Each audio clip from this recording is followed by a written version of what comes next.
This has been a rumor for a very long time, such a persistent rumor that then in July of this year, President Trump went and had a discussion with his chief of staff and asked him reportedly to stay on through 2020, to which Chief of Staff John Kelly agreed and then went back and told his staff that he would stay until then.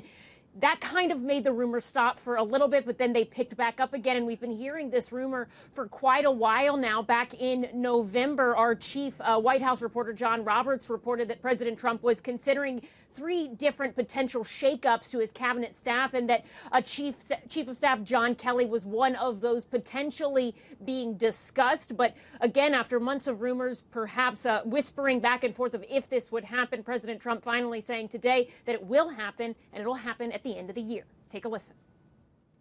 John Kelly will be leaving at the end of the year. We'll be announcing who will be taking John's place. It might be on an interim basis. I'll be announcing that over the next day or two.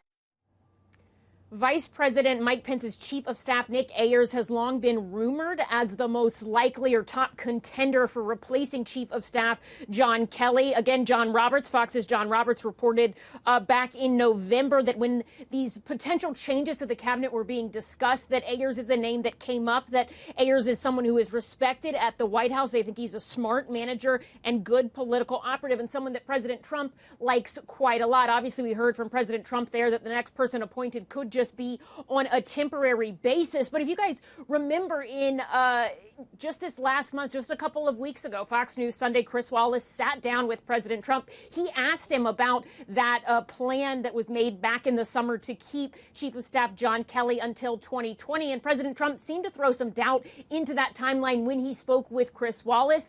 He said that there were some things that Chief of Staff John Kelly does really well that he liked, but there were some things that he didn't necessarily like. Chris Wallace then pressed him again to say, so is 2020 not necessarily set in stone? And President Trump said that we would see. Obviously, fast forward to just a couple weeks in front of that interview, and we now know that Chief of Staff John Kelly will be leaving at the end of this year.